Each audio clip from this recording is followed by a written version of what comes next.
I think I can go ahead and introduce you, right? Because I know you. Okay. Okay. Okay. Michael and Monica, they are beautiful couple from Tennessee.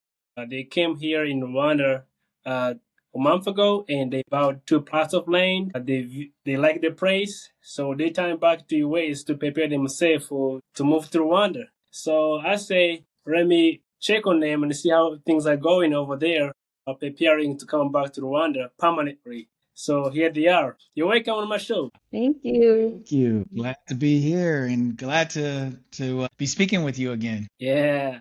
How is everything going? It's Good. going good. We started to clear out some things and we've been getting things in order with, throwing things away, giving things away. And actually, we coming back. We already booked our tickets. Yes. Oh, that's amazing. When are you coming? We're Yeah. coming again in 2 weeks.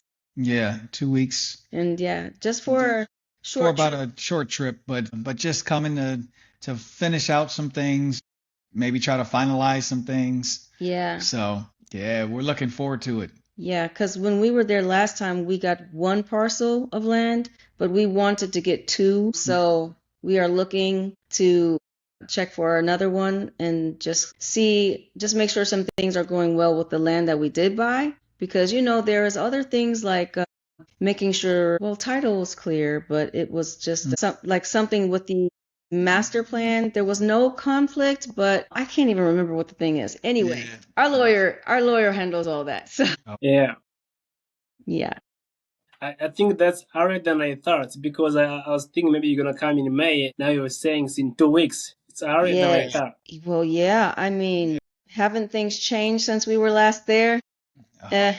in the world? So we said, maybe we should push our plans up instead of keeping them delayed because things are moving faster than what we anticipated. So we took that seriously and said, let's get our butts back out there.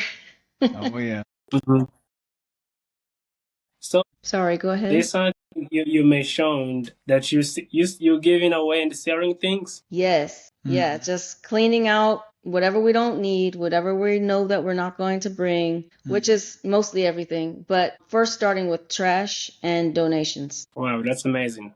What about the house? Yeah, the house will probably rent out at first, so that'll just make it quicker for us to go because houses I don't know, I think maybe all over the US, but in our area, they are taking months to sell. So we don't want to have to wait for it to sell.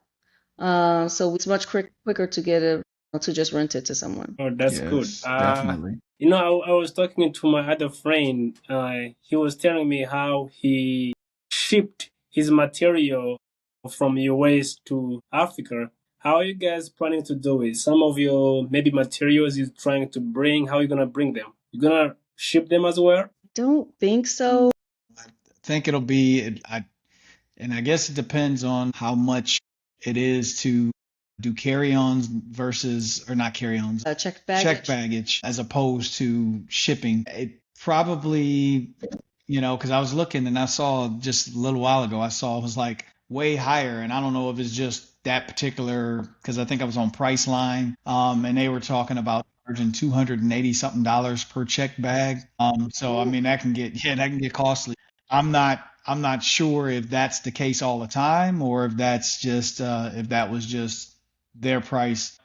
We'll be looking through things like that. It's just kind of figuring out what is the best way to go about it. But I'm thinking it'll probably be check bags, just trying to get as many check bags as we could, but narrow it down to the main things that we need because a lot of things we can purchase when we get there. Yeah. I mean, because there was some electronics that I wanted to bring. Like, I love my blender. We use it all the time. It's a very powerful blender. But when I was there, we were staying with somebody and they had a very powerful blender. So I was like, oh, I don't have to worry about that. Also, too, when you bring electronics, you have to think about like the voltage, like the outlet. So it's going to be different anyway. Wow. Are you saying goodbyes to friends and children? Not yet, because we're not at that stage yet. I mean, honestly, we were planning to do that later in the year, but I don't take for granted anything right now. But yeah, we would definitely let you know when it came to the point. Absolutely. Mm. Yeah. So you bought two plots of land, but they're not built. I think you're gonna be renting, maybe. You mean when we live there? It may Yeah, be when you. We may buy something that's like with already a house. We might buy a house. We might buy, probably, or we'll be building, yeah. so we may not, it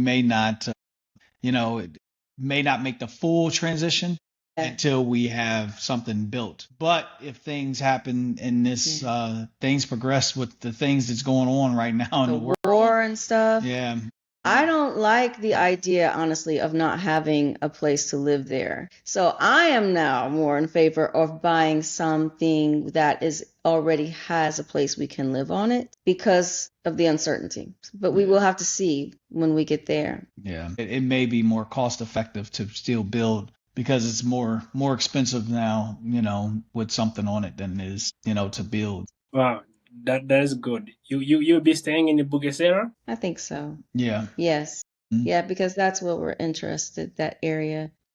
We really liked Bugesera. I felt very good in Bugesera, didn't you? Yeah. Yeah. And I like that Kigali's close. So, you can go to the city. It's not that far. But some people like to live in the city and then maybe get out for relax to the country. But I like to live in the country and get to the city. Yeah.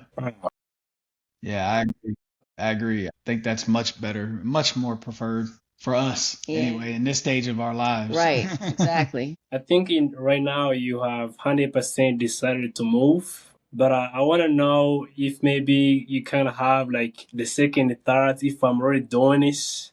It's like, you know, Yeah, no, there was no second thoughts as far as like, are we making the right decision to leave the West and to move? We knew we're very solid in that actually. We know that we need to go. It's just really just trying to do our due diligence, talk to people who are there, who have been there a long time to learn from them so we don't make mistakes that we don't have to. Everybody makes mistakes. It's not that we don't expect to make any mistakes, but we want to try to avoid, what we can, especially very big mistakes. So, yeah, we just want to be careful and prayerful. Absolutely. And I think too, just making sure that, I think the main thing is as well is also making sure that from a standpoint of financially, that we're getting our finances in order and making sure that we have a means to continue making income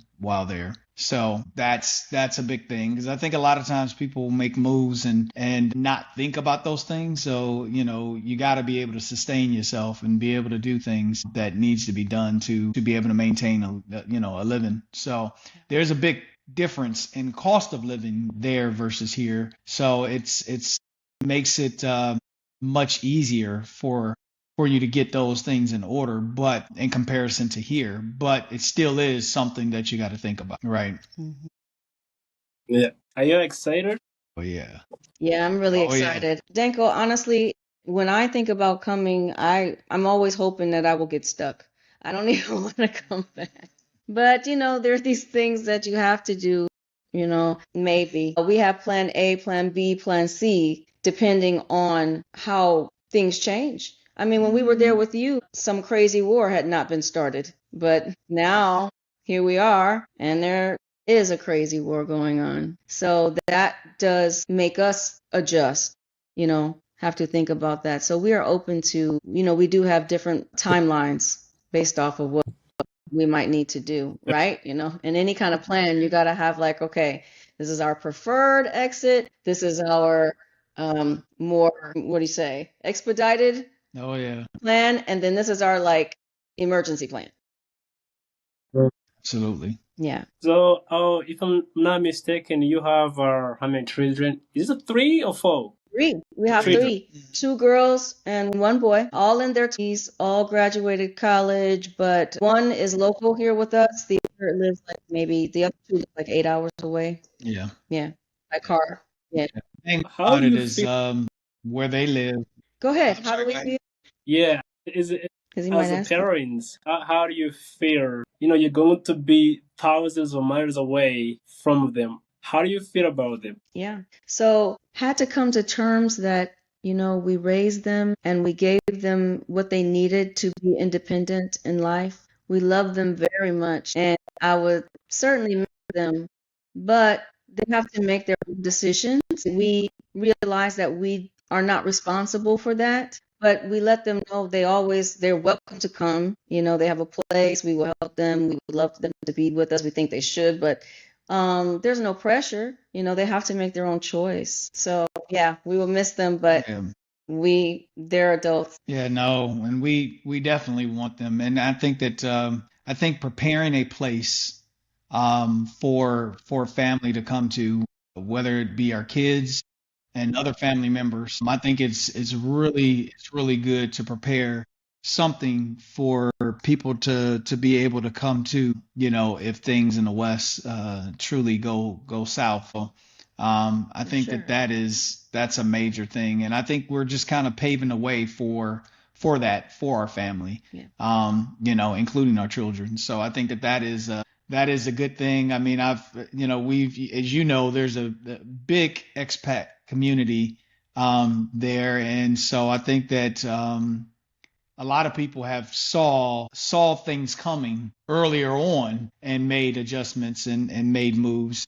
And not only just for the reason of, the things that are not that great here, but also just because it's just in general, it's freeing to be somewhere where, you're from as a people, and also that everyone is working together and coming together as a community, both from coming from the West to there, and then also from, the Rwandan community, that you guys have truly embraced and accepted us into the fold. And so I think that is a beautiful thing, and it's a wonderful thing that as we can all work together to help build a better future for Rwanda. It was really important to me to be, in a place where we could have friends that were local as well as expats. So we were really paying attention to like how do local people treat us and that sort of thing. So I think that the local people that we met definitely played a big part in our decision.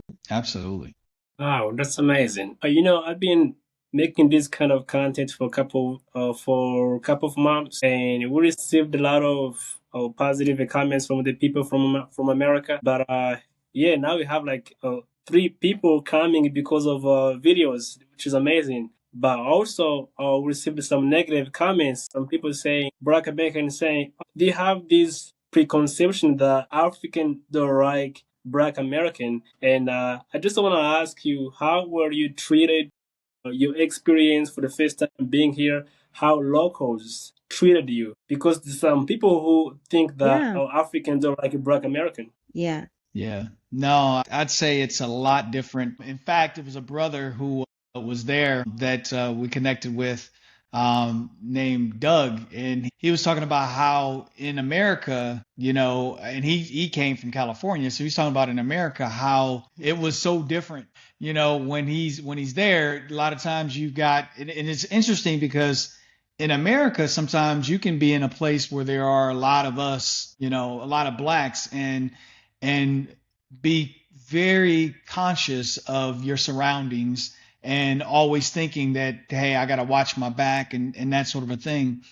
And it's because in a lot of neighborhoods it can be, it can be a lot of, especially if you're in bad neighborhoods, it can be very, very, you have to be very careful. And because of that, it's like when you go somewhere else and you see a lot of us, you're not as used to it being like that in so many places. Like Atlanta is one place here in America that you do see a lot of professional African Americans, and because of that, it is, that's one of the only places a lot of times you can go and you'll see it, and it's not that dichotomy of watching your back and that sort of a thing. So it's a beautiful place, and we got a lot of family there. But in some places you have to really watch yourself, and things. I remember even growing up where I grew up in Cleveland, being away for so many years, and then coming back, and then being in a place to where it was not at all, it changed the way things were there was totally different than it was growing up. And so it looked a little rougher, a little bit more things going on, more blacks there. And it actually was kind of different for me because we were in Minot, North Dakota when I was in the Air Force. And so it was a big difference going back and then seeing that. So when we came there and being able to meet a lot of the locals there, it was just a beautiful thing. And to me, it was just kind of like being in how it is in Atlanta here in America, to where you go there and you're not worried about, talking to people or people, being mean or trying to do anything to you, but just love on you and appreciate you. And so I think that is the one thing that I noticed there, is that everybody was very nice, kind, and gentle, and I think there's, obviously there's a difference a lot of times when you go, when you come into, a lot of the different, countries in Africa where, you may come in and you may be seen as an American. And so the way you're seen as American, sometimes it's like, hey, you can pay different prices for things than the locals. And so you'll come across that, but then you realize that there's ways to, even sometimes people will take that and say, well, why am I getting something different from what this person is? But if you understand and you end up understanding how to talk to the locals and make sure that you're negotiating good prices, you're not worried about that so much. You know that you can talk to them and negotiate something that's fair, and everything is good. But other than that, I think that there's so many things that are so nice. You get treated so well and welcomed back home, to the continent. And so I think it's beautiful. Yeah. I just want to say thank you for your time. I cannot wait to see you again in a couple of weeks. So, and I wish you the best, guys. Yeah. Thank you. Thank Really you. looking forward to seeing you. Looking forward to seeing you.